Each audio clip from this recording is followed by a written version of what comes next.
So what you're looking at is called Low Gap Arch. And being at Low Gap Arch reminds me of the story Mayberry Romance from my next book, XLZA BK002, also known as John Zaremba Book 2 or the Blue Book. So why does Low Gap Arch remind me of Mayberry Romance? Let's talk a little bit about the story. Mayberry Romance is probably the least profound story in XLZABK002, but it's also the most fun story. Sometimes I write stuff that's a little bit, kind of cerebral or somewhat ambiguous and so forth, but Mayberry Romance is about as ambiguous as a mutt, like this dog right here, Ricky. There's a dog in the story called Gorchnik, or the Gorch. More on that maybe later on here, but Mayberry Romance is pretty cut and dry, just like dogs are pretty much cut and dry. You know what you're getting with a dog. They're honest. They're usually sincere. They play tricks sometimes, but for the most part, they let their flaws, they let, to use a reference from the 1960s, they let their freak flaws fly. So yeah, this is Low Gap Arch right here. And Mayberry Romance is, as you would expect, a story about Mayberry, the fictional town of North Carolina that the Andy Griffith Show was built around, more or less. And the Andy Griffith Show takes place in Mayberry, but the real-life version of Mayberry is Mount Airy, North Carolina. And Mount Airy has, well, it's in the, I guess that would be the Blue Ridge Mountains, right? There's gaps everywhere. And I've lived all around the United States, but I never lived somewhere where there are gaps. So gaps are just like gaps in the landscape, in the mountainside or the hillside or whatever, right? Well, there's a location near Mount Airy called Fancy Gap. And the story of Mayberry Romance starts at Fancy Gap. So I'm here at this Low Gap Arch, and I'm thinking, hey, I just thought of Fancy Gap, because this Low Gap Arch, it's pretty darn fancy. So what's Mayberry Romance about? Well, it's about a teen from Pennsylvania, mid-century. We're talking early 1960s. Basically, the story takes place during the first season of the Andy Griffith Show. So this teen from Pennsylvania is traveling from his hometown, a small town, but a bigger town than Mayberry, traveling from Pennsylvania to California to become a drummer in a surf rock band. And on his way from Pennsylvania to California, he ends up going through Fancy Gap, which leads him down to Mayberry, which is the equivalent of Mount Airy, North Carolina. And the story is about him finding his way in life, meeting his first love. It is certainly a romantic story, and becoming part of the town. He kind of a loner, I suppose you could say, looking for a place to belong. And when he makes his way to Mayberry, he finds kind of like his hometown. And the story kind of asks the question, is he going to stay there with his love in this hometown of Mayberry, his new hometown of Mayberry, his self-proclaimed hometown of Mayberry? Or is he going to continue on his dreams to travel to California to be a drummer in a surf rock band? So when he gets to Mayberry, not only does he find his first true love, and not only does he become kind of a man, it is sort of a story of a young adult self-actualization, I guess you could say. But not only does he find his first true love, but he also finds a whole lot of trouble in Mayberry. Being an outsider to the town, he has to kind of find a way to validate his reason to be accepted by the local people. And if you know anything about the fictional town of Mayberry, there certainly are a lot of strange, interesting characters that show was built around. And he interacts with most of them. I tried to bring as many characters from the Andy Griffith Show into the story as possible. And I tried to make them in the story in kind of a relevant fashion. I didn't want to just throw them in. So there are some characters that are omitted. Not everybody's in the story, but the ones that are in the story, they kind of play a bit of a pivotal role in this young man's quest for maturity, quest for being a real grown-up, and like I said, finding his way. In Mayberry Romance, the town of Mayberry is being plagued by the tyranny of a dog, like I mentioned earlier, named Gorchnik, or Old Gorchnik, or the Gorch, as some people call him. And I got the name the Gorch from the Tom Sharpling Best Show with John Worster.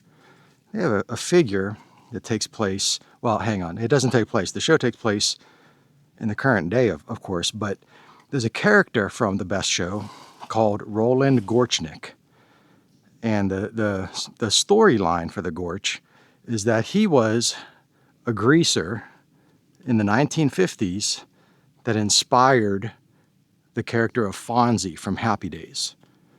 And his whole shtick, this Roland Gorchnik fella, is that the 1950s were not all they were portrayed to be on Happy Days. We're talking chain fights, pipe fights, people wearing a car. Wearing a car means you basically put a car on top of somebody and I guess kill them, more or less. Lots of premarital sex, all of that kind of stuff. So Roland Gorchnik, it's a comedy show, the Best Show. Roland Gorchnik is a figure that kind of represents like the thorn in the side of the 1950s. So this dog that is menacing the town of Mayberry is named the Gorch in honor of Roland Gorchnik. And the teen from the story, the protagonist, needs to tame this wild dog. He needs to either befriend it, run it out of town, harm it, and in the process of trying to tame this wild dog, he's confronted with the painful memories of his past.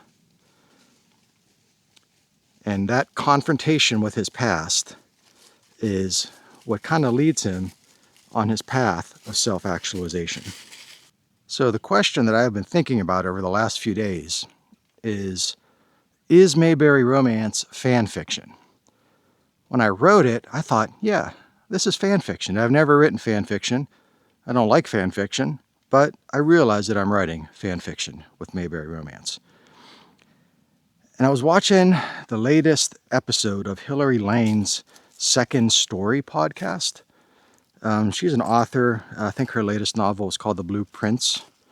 And I really enjoy her take on literature. I think she's one of the smartest people on YouTube talking about the subject.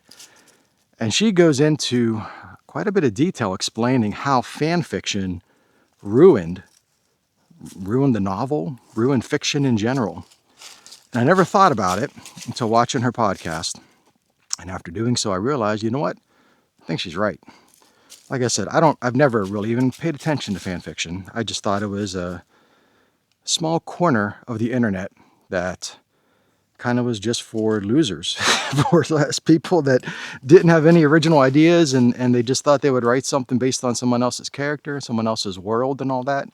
Never gave it much thought. And then her podcast helped me understand how much it has penetrated, just the film industry and all other forms of fiction today and kind of poisoned and ruined it. So is Mayberry Romance fan fiction? I guess I have to admit it probably is, but it is not that type of fan fiction. First of all, it's not even PG rated. It's like a hard G.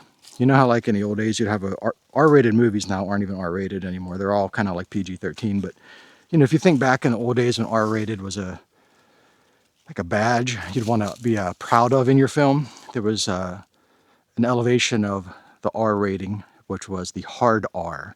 Now, we're not talking hard R in terms of the N-word. That's a whole nother hard R. We're talking hard R like it was an R rating that just barely made it. It was almost NC-17. That's how hard the R rating was. Well, Mayberry Romance is a hard G.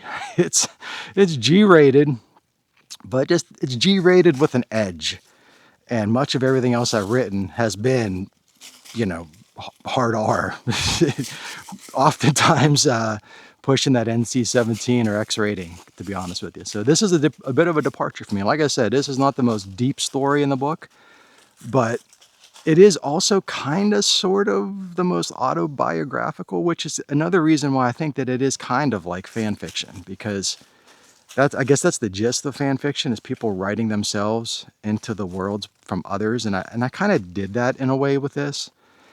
The protagonist of the story is very clearly modeled after me. I grew up in Pennsylvania in a small town, and I've said in past places and things that I've always thought that if I could redo my life, it would be to become a drummer in a surf rock band. So rather than pursuing electronic music, I thought that being a drummer in a surf rock band was a better avenue for me.